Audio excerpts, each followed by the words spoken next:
हर हर महादेव, राधे राधे, नमस्ते। मैं अपने यूट्यूब चैनल पे एक महादेव का विवाह गीत गाने जा रही हूँ। जैसा हो लाइव सब्सक्राइब करना।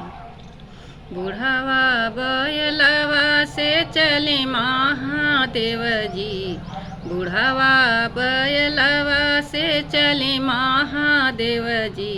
अरे पर्वत पे बजना बजाई रे ललनवा, अरे पर्वत पे बजना बजाई रे ललनवा। नगर नगर में सोर होई गईले, अरे शिवजी का परल विवाह रे ललनवा, अरे शिवजी का परल विवाह रे ललनवा। रान परोसिन पूछन लागी, अरे कहिया गौरा तोहरा विवाह रे ललनवा, अरे कहिया गौरा तोहरा विवाह रे ललनवा। फागुन तेरस क आई हाई दिनावा, फागुन तेरस क आई हाई दिनावा। अरे शिवरात्रि के हमारा विवाह रे ललनवा, अरे शिवरात्रि के हमारा विवाह रे ललनवा। सबके हुलावे आरतिया बरतिया हो, सबके हुलावे आरती बराती।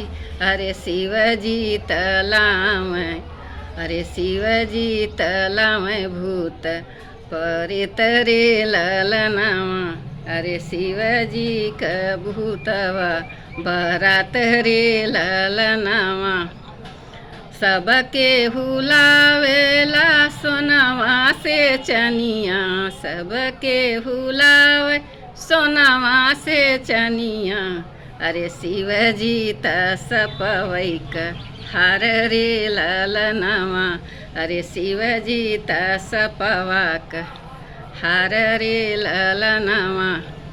परिछन के आई जमैना महतारी, परिछन के आई जब मैना महतारी। अरे सपवा छोड़ेला फूफू कार रे ललनवा, अरे सपवा छोड़ई फूफू कार रे ललनवा। लोढ़ावा जे फेंकी मैना मुसरा पवारीन, अरे फूटी गई गौरा का करम रे ललनवा, अरे फूटी गई गौरा का करम रे ललनवा। एतनी बचन जब सुनी गौरा रानी, एतनी बचन जब सुनी गौरा रानी। अरे नैना ललित होई जाई रे